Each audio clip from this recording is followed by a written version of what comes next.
Hello दोस्तों, पहला प्रश्न दिया हुआ है, किस शासक को विषमघाटी पंचानन कहा गया है? किस शासक को कहा गया है? राणा हमीर, महाराणा प्रताप, राणा सांगा या महाराणा मोगल? विषमघाटी का पंचानन किसको कहा गया है? राणा हमीर को। चलिए दूसरे क्वेश्चन देखते हैं। इंदिरा रसोई योजना का शुभारंभ किया गया?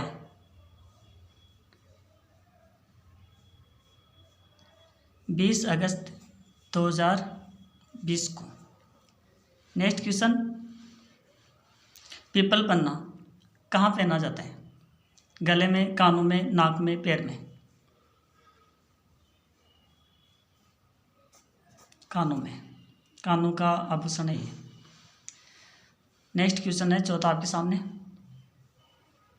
बताइए, राजस्थान में सौर ऊर्जा नीति की घोषणा कब की गई? राजस्थान में सौर ऊर्जा नीति की घोषणा कब की गई? 16, 17, 21 या 19? आपने सोचा होगा 2019, बिल्कुल आपका राइट है। निम्न में से कौन सा अनुच्छेद मुख्यमंत्री के कार्यों से संबंधित है?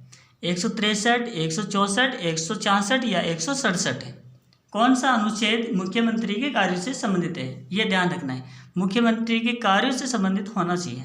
बताइए क्या आएगा दोस्तों? 167 इसमें ये वाला ऑप्शन सही है।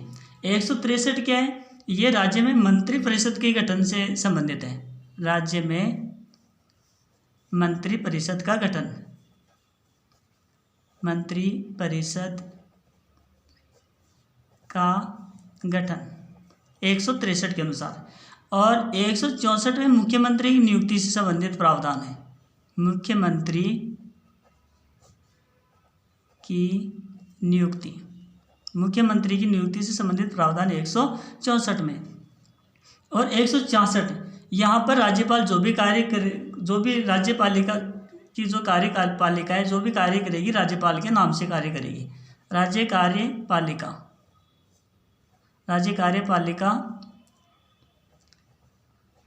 राज्यपाल के नाम से कार्य करेगी।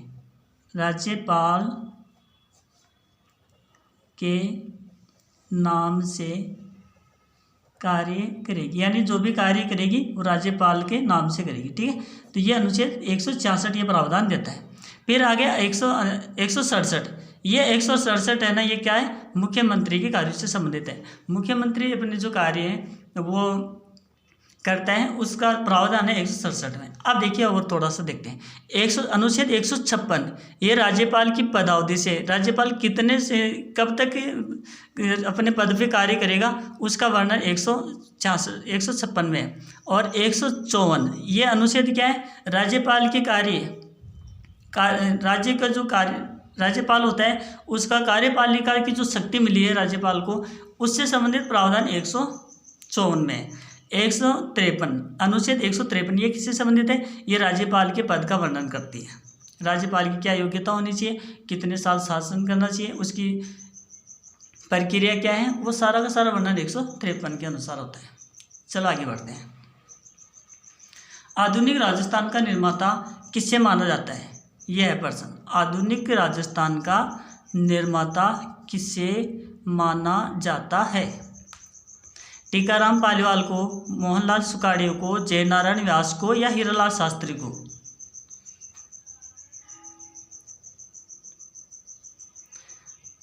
मोहनलाल सुखाड़िया, इसका उत्तर हो जाएगा छठे का मोहनलाल सुखाड़िया 2। अब देखिए, मोहनलाल सुखाड़िया का जो जन्म है वो झालरापाटन यानी झालावाड़ में हुआ था। इनका कार्यस्थल कहाँ बना? उदयपुर। 4 बार राजस्थान के मुख्यमंत्री रह चुके हैं। कितने बार? 4 बार, यानी सर्वाधिक। इनके समय कमला बेनीवाल को राजस्थान की प्रथम महिला मंत्री बनाया। इन्होंने कमला बेनीवाल को राजस्थान की प्रथम महिला मंत्री बनाया, यानी मंत्रिमंडल में उसको स्थान दिया। इसके अलावा कर्नाटक, आंध्र प्रदेश और तमिलनाडु के राज्यपाल बने। कर्नाटक, आंध्र प्रदेश और तमिलनाडु। कर्नाटक, आंध्र प्रदेश और तमिलनाडु के क्या बने? राज्यपाल कौन? मोहनलाल सुखाड़िया जी। 1988 में इनके ऊपर डाक टिकट जारी किया गया। 1988 में इनके नाम पर, इनके ऊपर डाक टिकट जारी किया गया। प्रथम बार जो राजस्थान में राष्ट्रपति शासन लगा वो इनके समय पे लगा। और कब तक लगा? 13 मार्च 1967 से 26 अप्रैल 1967 तक, यानी 45 दिन राष्ट्रपति शासन लग गया इनके समय। अब आता है आगे था इसमें टीकाराम पालीवाल। ये प्रथम निर्वाचित मुख्यमंत्री था। चुनाव लड़ करके फिर बाद में इसको निर्वाचित किया गया और इनको भूमि सुधार का जनक कहा जाता है। भूमि सुधार का जनक कौन है? टीकाराम पालीवाल। जयनारायण व्यास ये जोधपुर के थे और 1927 में इन्होंने तरुण राजस्थान संघ जो समाचार पत्र है उनका संपादन का कार्य संभाला। हीरालाल शास्त्री ये राजस्थान के प्रथम मुख्यमंत्री थे। हीरालाल शास्त्री कौन थे? राजस्थान के प्रथम मुख्यमंत्री थे और ये जोबनेर के थे। कहाँ के थे? जोबनेर के थे। और वनस्थली विद्यापीठ की स्थापना की जो नारी शिक्षण के लिए जानी जाती है। और दोस्तों ये है आपका नेक्स्ट वाला क्वेश्चन, राजस्थान की प्रथम महिला मुख्यमंत्री कौन थी? बताइए। कमला बेनीवाल थी, नीमा दत्ता थी, रमा पावरकर थी या वसुंधरा राजे थी? सबको पता है वसुंधरा राजे थी। नेक्स्ट वाला क्वेश्चन अटेंड करते हैं। तो देखिए राजस्थान की प्रथम महिला मुख्य सचिव कौन थी? कुशल शर्मा, कुशल वर्मा, कुशल भार्गव, कुशल सिंह। इसमें आंसर आएगा श्रीमती कुशल सिंह। कब बनी? 27 फरवरी 2009 को। 27 फरवरी 2009 को। अब देखो एक इसमें जो सचिव है ना, मुख्य सचिव है, क्या करता है? सचिवालय में बैठता है और इसकी क्या क्या भूमिका है वो थोड़ी सी देख लेते हैं। देखिए मुख्य सचिव होता है ना, वो जो मुख्यमंत्री होता है उसका एक तरह से लैपटॉप होता है। यानी मुख्यमंत्री जो भी कार्य करता है वो उसको सचिव के द्वारा करवाता है। यानी मुख्यमंत्री का जो सारा कार्य है मुख्य सचिव करता है। कौन करता है? मुख्य सचिव करता है। यानी मुख्यमंत्री सारा काम नहीं कर सकता, तो मुख्यमंत्री का सीधा संपर्क किससे होता है? सचिव से होता है। इसके अलावा देखो आप क्या क्या कार्य करता है। एक तरह से ये जो राज्य होता है, राज्य में पूरा कार्यभार मुख्य सचिव के ऊपर डिपेंडेंट है ना, तो ये पूरा काम संभालता है। आप एक बार इसको ध्यान से देख लीजिए। सांसद जितने भी डिसीजन लेता है, जो भी कार्य उनको सौंपे जाते हैं वो सारा मुख्य सचिव के पास में आता है। यानी मुख्य सचिव की जो है ना ऑफिस होती है, एक हेड ऑफिस होती है। इस हेड ऑफिस में जो भी कार्य होता है शासन से संबंधित सारे के कार्य इस ऑफिस से रिलेटेड होते हैं। ठीक है। विभागों के अध्यक्ष होते हैं, अलग अलग डिपार्टमेंट होता है, जैसे रेलवे डिपार्टमेंट है, कोयला डिपार्टमेंट है, एजुकेशन डिपार्टमेंट है। इनका सारा का सारे कार्य है ना मुख्य सचिव के पास आएगा। और फिर प्रशासनिक अधिकारी होते हैं, ये नेता लोग हैं, ये चुने हुए लोग हैं। फिर यहाँ पर ये सारा कार्य किसको देते हैं? जो प्रशासनिक अधिकारी होते हैं, जैसे कलेक्टर वगैरह है ना, तो उनको देते हैं, वो सारा काम संभालते हैं। या मुख्य सचिव के पास में आता है, फाइलें आती है बन करके, फिर बाद में वो उनके संबंधित डिपार्टमेंट को ये लोग भेज देते हैं। पुलिस महानिरीक्षक भी इससे जुड़ा होता है। संभागीय आयुक्त होता है, जिसको आप क्या बोलते हैं? कमिश्नर भी इसी से रिलेटेड होता है। जनता का जो भी पत्र व्यवहार होता है, जनता अपना पत्र व्यवहार होती है ना, वो मुख्य सचिव के पास करती है। जिलाधीश भी अपना कार्य पूरा किसके पास भेजता है? मुख्य सचिव के पास भेजता है। संचार के जो साधन होते हैं, यानी पत्र पत्रिका, समाचार पत्रिकाएं वगैरह होती है, वो मुख्य सचिव के पास में जाती है। और पंचायती राज की जो संस्थाएं हैं उनका सारा कार्य, देख रेख का कार्य मुख्य सचिव अपने जो संबंधित अधिकारी होते हैं उनके द्वारा करवाता है। इसके अलावा मंत्रीगण होते हैं, वो सारे मुख्य सचिव से रिलेटेड होता है। मुख्यमंत्री का तो ये हैंडबैग होता ही है। आगे देखिए, एक बात और याद रखना है, मंत्रिमंडल का ये सदस्य नहीं है मुख्य सचिव, लेकिन वहाँ पर जाके भाग ले सकता है, क्योंकि भाई जो भी डिसीजन होगा वो ये लिखेगा। यानी मुख्यमंत्री जहाँ पर जाता है उसके साथ मुख्य सचिव जाएगा अपनी फाइल लेकर के। मुख्यमंत्री जो भी बातचीत करेगा वो फाइल उसमें वो लिख लेगा भाई मुख्यमंत्री को ये कार्य करना है, ये इसने है ना वहाँ पर डिसीजन लिया है। फिर उसको बार बार मुख्यमंत्री को बताएगा कि आपने वहाँ पर ये डिसीजन लिया था, आपने ये कार्य किया या नहीं किया। आप एडवाइस देता है, मतलब हालांकि आदेश नहीं देता लेकिन एडवाइस दे करके उसको समझाता है कि आपने वहाँ पर ये डिसीजन लिया था तो आपका ये कार्य होना चाहिए, मैं आगे फाइल भेजूँ या नहीं भेजूँ। समझा गया। अब आगे देखिए, यहाँ पर देखो सबसे पहले मुख्य सचिव का जो पद आया कहाँ से, तो दोस्तों याद रखना भारत है, भारत का जो गवर्नर जनरल था कब 1798 और 99 की बात है, तो लॉर्ड वेलेस्ली उसका नाम था। क्या था? Lord Wellesley. उसने केंद्र का जो सचिवालय है उसका पुनर्गठन किया, उसको तोड़ तोड़ा दिया, तोड़ तोड़ा करके दोबारा फिर से निर्माण किया। पहले ऐसे बना हुआ था, इसको तोड़ फोड़ करके दूसरा टाइप का बना दिया, पुनर्गठन किया और एक पद का जन्म दिया जिसको क्या कहते हैं? मुख्य सचिव। और जॉर्ज हिलेरी बार्लो, ये पहली भारत की सरकार के अंदर पहली मुख्य सचिव बना था जॉर्ज हिलेरी बार्लो।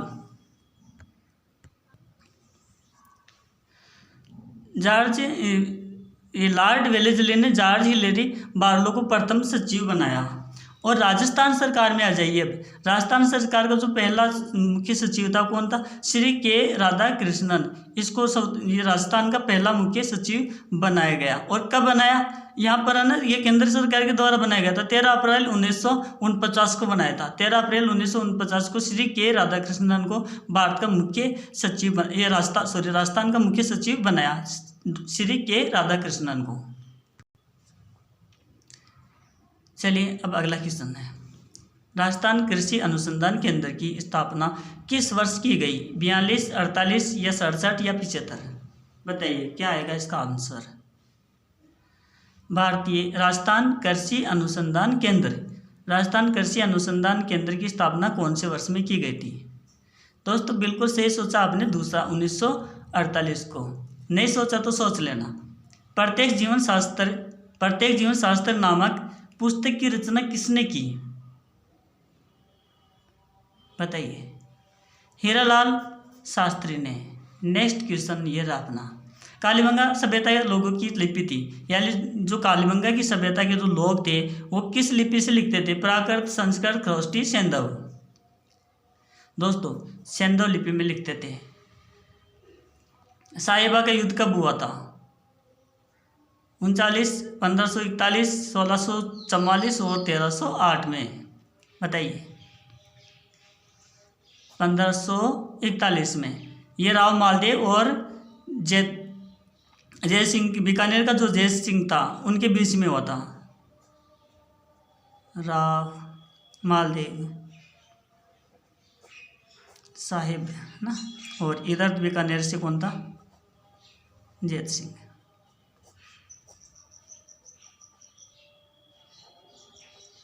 बीकानेर शासक जयत्र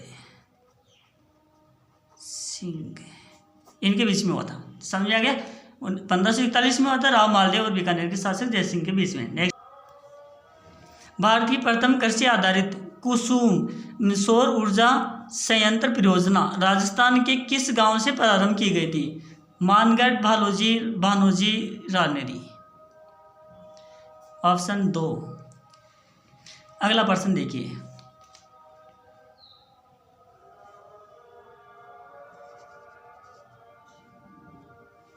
यह है आपका अगला प्रश्न। बाली पशु मेला राजस्थान के किस जिले में लगता है? बाली पशु मेला राजस्थान के कौन से जिले में लगता है? भरतपुर में, पाली में, नागौर में, बीकानेर। इनमें मत ढूंढना, इनमें नहीं लिखा मैंने। बताइए।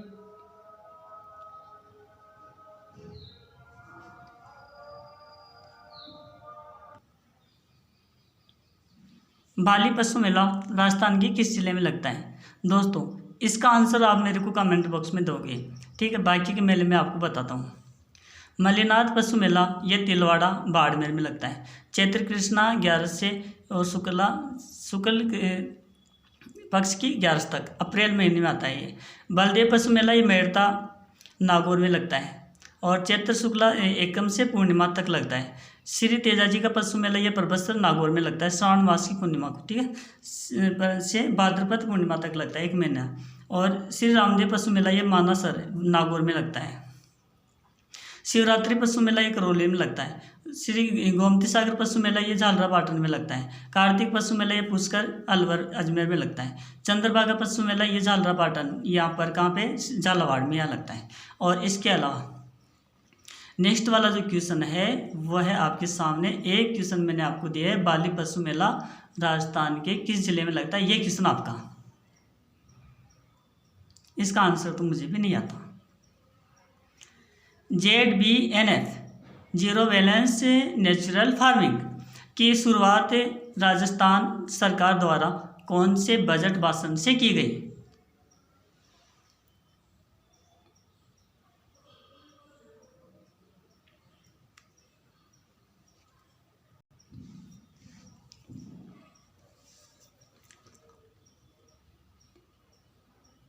ये की गई थी 2019-20 को।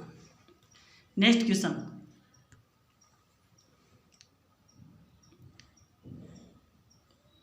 राजस्थान का मक्का उत्पादक प्रमुख क्षेत्र है। उत्तरी भाग, दक्षिण भाग, पूर्वी भाग, पश्चिमी भाग, क्या आएगा। मक्का उत्पादक प्रमुख क्षेत्र है ऑप्शन 4, सॉरी ऑप्शन 2 दक्षिण भाग। राजस्थान का जो नक्शा है उसमें नीचे की तरफ दक्षिण वाला डूंगरपुर प्रतापगढ़ की तरफ, ठीक है। नेक्स्ट वाला क्वेश्चन देखिए, 2011 की जनगणना के अनुसार राजस्थान की साक्षरता दर कितनी है, बताइए, इनमें से बताना है। यह आएगा ऑप्शन 66.1%। देश की कुल जनसंख्या इकाई, दहाई, सैकड़ा, हजार, 10,000, लाख, 10 लाख, करोड़, 10 करोड़, अरब, 1 अरब 21 करोड़ 8,54,977। राजस्थान की जनसंख्या कितनी है, 6 करोड़ 85 लाख 48,437। भारत की जनसंख्या का कितना प्रतिशत है, 5.66%। और विश्व की जनसंख्या का कितना प्रतिशत है, राजस्थान 1%। राज्य की जनसंख्या में वार्षिक वृद्धि दर 1.95, कितना प्रतिशत बढ़ता है, लगभग 2 व्यक्ति है ना, 100 पर 2। 2001 से 2011 में कुल जनसंख्या में सर्वाधिक वृद्धि, सबसे ज़्यादा टोटल जनसंख्या में जयपुर में हुई है, कितनी, 13.76 लाख। भारत की दशकीय वृद्धि दर कितनी है, ये 2001 से 2011 की 17.7%। और राजस्थान की दशकीय वृद्धि दर कितनी है इस 2001 से 2011 के बीच में, यानी इस 10 सालों के अंदर 21.37। तो भारत की तो 17 और राजस्थान की 21, कितना परसेंट ज़्यादा हुआ, तो यहाँ पर 3.61% ज़्यादा हुआ। सर्वाधिक दशकीय वृद्धि दर वाला राजस्थान का कौन सा जिला है, तो बाड़मेर में, यहाँ पे 32.5%, काफ़ी ज़्यादा संख्या है। न्यूनतम दशकीय वृद्धि दर वाला जिला कौन सा है, श्रीगंगानगर, 10% मात्र। दशकीय वृद्धि दर में सर्वाधिक कमी गंगानगर में हुई है। पहले पिछला जो दशक था उसमें ज़्यादा थी, इस बार कम हो गई। कितनी कमी हुई है, 17.59। राजस्थान का जनसंख्या घनत्व कितना है, 200 है। जनसंख्या घनत्व कितना है राजस्थान का, 200। और भारत का जनसंख्या घनत्व कितना है, 382 2011 में। लिंगानुपात प्रति 1000, यानी 1000 पुरुष पर स्त्रियां कितनी है उसमें राज्य में, वो होता है लिंगानुपात, ठीक है। तो राजस्थान का लिंगानुपात कितना है, 2011 में 928 है, और 2001 में कितना था, 921 था, और अभी प्रेजेंट में कितना है, 996। सर्वाधिक लिंगानुपात डूंगरपुर का है 994, और सबसे कम लिंगानुपात किसका है, धौलपुर का है 846, यानी 1000 पुरुष पे 846, बाकी के सब कंवारे है। लिंगानुपात सर्वाधिक वृद्धि जैसलमेर में, पहले 821 थी, अब 852 हो गई, 31 बढ़ गई। और सर्वाधिक कमी पहले डूंगरपुर में, पहले 1022 थी, 28 स्त्रियाँ कम हो गई है वहाँ पर, 1000 पे 28 स्त्रियाँ कम हुई है, 994 हो गई। यानी अभी प्रेजेंट टाइम में 1000 से ऊपर लिंगानुपात किसी का भी नहीं है, किसी भी कंट्री का, 0 आएगा उसमें option. Sex ratio of India, लिंगानुपात भारत का 943 है, कितना, 943। राजस्थान का स्थान 2011 में कौन सा था, 21वां स्थान, और तेलंगाना की स्थापना होने के बाद में 22 हो गया। तेलंगाना की स्थापना कब हुई, देखो 2011 में जनगणना हुई, ये 2011 में जनगणना हुई, ठीक है। उसके अनुसार 21वां था। तेलंगाना बन गया 2 जून 2014 को, आंध्र प्रदेश को तोड़ा करके, ठीक है, 2 जून 2014 को बना। फिर इसका स्थान कौन सा हो गया, 22वां। तो क्वेश्चन के ऊपर डिपेंड करता है कौन सा क्वेश्चन आपका राइट होगा, ठीक है, इस चीज़ का ध्यान रखना। देश में सर्वाधिक लिंगानुपात है, देश में सर्वाधिक लिंगानुपात केरल का है, सबसे ज़्यादा केरल का है 1084। फिर लिंगानुपात तमिलनाडु का 996, फिर पुडुचेरी का 1036। सारे ये 2,000 से ऊपर है और ये थोड़ा सा डाउन है ना। तो यहाँ पर इसको ज़्यादा किस लिए, यहाँ तो यार ये ज़्यादा गड़बड़ कर दिया मैंने, है ना। यहाँ पर ये इधर आना चाहिए ऐसे, इसको थोड़ा सा इधर कर लेना, ठीक है, मिस्टेक तो हो सकती है, मेरे से भी होती है। देश में न्यूनतम लिंगानुपात वाला केंद्र शासित प्रदेश कौन सा है, दमन और दीव। दमन और दीव केंद्र शासित प्रदेश 628, बाकी के सारे समझ गए होंगे क्या, 400 लगभग 1000 पे 400 लोगों की तो शादियाँ नहीं हो सकती। 1000 पे 2000 पे 800 लोग कमा रहे हैं वहाँ पे, ये हाल है। देश में न्यूनतम लिंगानुपात का राज्य कौन सा है, हरियाणा 889। और जम्मू कश्मीर यहाँ पर भी लिंगानुपात कम है। चलो आगे क्वेश्चन, उत्खात भूमि स्थलाकृति राजस्थान के किन जिलों में पाई जाती है, बताइए। अटेंड करो अपना क्वेश्चन, सवाई माधोपुर, करौली, धौलपुर, यह इसका ऑप्शन हो जाएगा। नेक्स्ट, मालखेत की पहाड़ियाँ देखो दोस्तों, ये सीकर जिलों की पहाड़ियों का स्थानीय नाम है। मालखेत की जो पहाड़ियाँ हैं, है ना, मालखेत सीकर जिला का स्थानीय नाम है। और यहाँ पर है ना जीर्ण माता का मंदिर बना हुआ है। और इनकी जो पहाड़ियाँ हैं, हर्ष की जो पहाड़ियाँ, इनकी औसत ऊंचाई कितनी है, टोटल ऊंचाई जो चोटी की ऊंचाई है 820 मीटर। और ये कहाँ पे है, सीकर में। बोराट का पठार, ये गोगुंदा और कुंभलगढ़ के बीच का जो उदयपुर वाला भाग है वो गोगुंदा का पठार कहलाता है। इसकी औसत ऊंचाई 1225 मीटर इसकी औसत ऊंचाई है। जरगा पर्वत बोराट के पठार में ही है। जरगा पर्वत कहाँ पर है, बोराट के पठार में। और जो बोराट का पठार है 1225 और जरगा पर्वत है 1431। इन दोनों का डिफरेंस कितना है, 206 मीटर ऊंचा है वो पठार से। भाकर, पूर्वी सिरोही क्षेत्र में अरावली की तीव्र ढाल वाली जो उबड़ खाबड़ पहाड़ियाँ हैं उनको स्थानीय भाषा में भाकर कहा जाता है। नेक्स्ट क्वेश्चन, गिरवा, उदयपुर जिले में तस्तरी यानी प्लेट की आकृति वाली पहाड़ी, ऐसी पहाड़ियाँ हैं प्लेट के जैसे है ना, उनको गिरवा कहते हैं।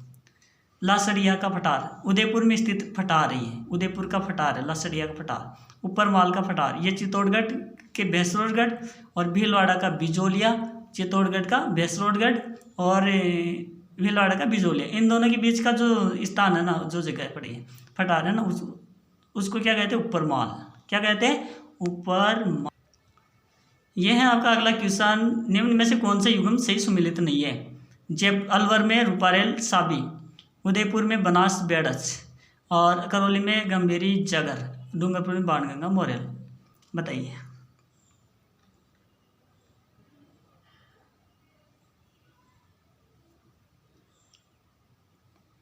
दोस्तों ये बाणगंगा है ना जयपुर जिले में है, कहाँ पे, जयपुर जिले में। और मोरेल की तो बात है, ये तो यहाँ पर है नहीं, डूंगरपुर के आसपास में नहीं है। मोरेल तो यहाँ पर जयपुर में ही है, ये भी है ना। तो ये दोनों, ये ऑप्शन इसका राइट हो जाएगा क्योंकि यहाँ पे पूछा है नहीं है। अब देखो अलवर में क्या क्या है, गौर, सोटा, कालीचुआड़, ये नदियाँ हैं। और उदयपुर में सोम, साबरमती, मानसी, वाकल, गोमती, सई, सोम, साबरमती, मानसी, वाकल, गोमती, सई, ये कहाँ की, उदयपुर की। और करौली में चंबल, कालीसील और भद्रावती बहती है। और भी जिलों में बहती होगी लेकिन इसमें तो बहती है, ठीक है।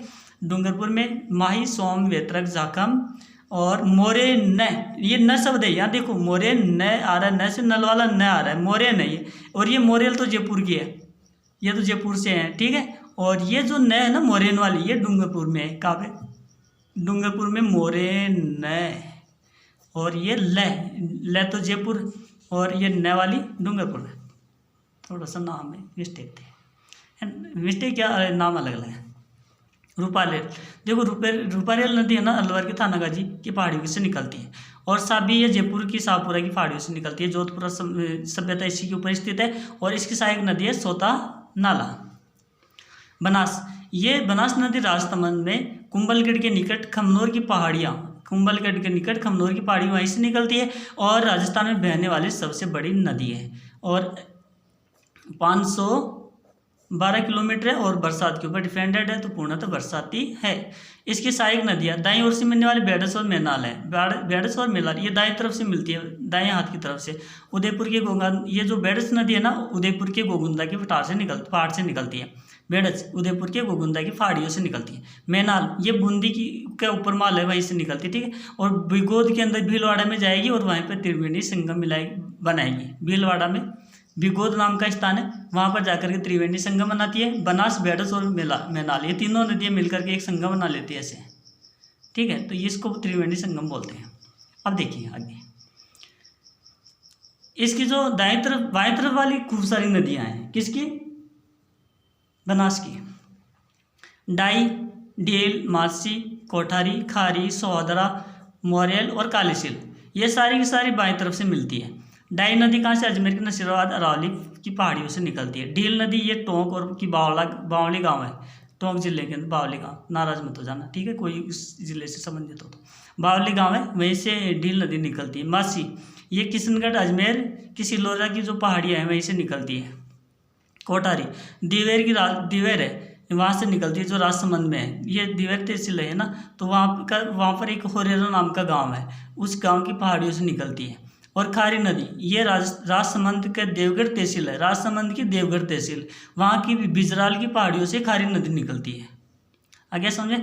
अब आगे सोहदरा नदी अजमेर से निकलती है। कहाँ से निकलती है? अजमेर से। मोरेल ये जयपुर की बस्सी तहसील है, वहाँ पर चैनपुरा गांव है, वहाँ से निकलती है और सवाई माधोपुर में जाकर के बनास नदी के अंदर मिल जाती है। सवाई माधोपुर में जाकर बनास नदी से भेंट कर लेती है।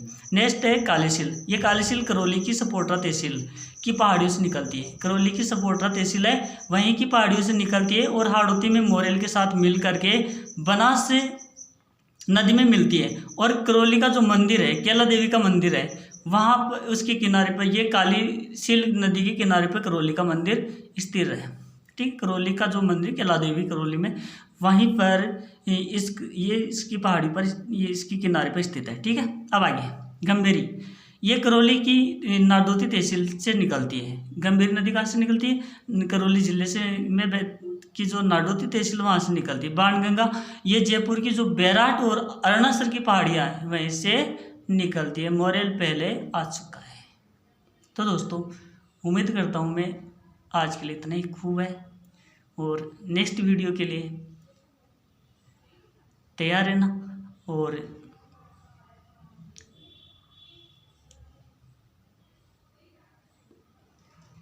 हो सके तो दोस्तों इनमें आप स्क्रीनशॉट ले लेना ताकि आपके इजी रहे। और दोस्तों आपको इसका तरीका बताता हूँ कि जो भी आप इसमें नदियाँ पढ़ रहे हो ना, तो ये अपने प्रमुख 4-5 नदियाँ हैं, उनकी सहायक नदियों के बारे में पहले नदियाँ पढ़ लो, फिर उनकी सहायक नदियों के बारे में पढ़ लो। जैसे मैंने यहाँ पर आपको बनास नदी वाला एक टॉपिक बताया, वैसे सारा टॉपिक जितना होगा उतना मैं आपको करा दूंगा।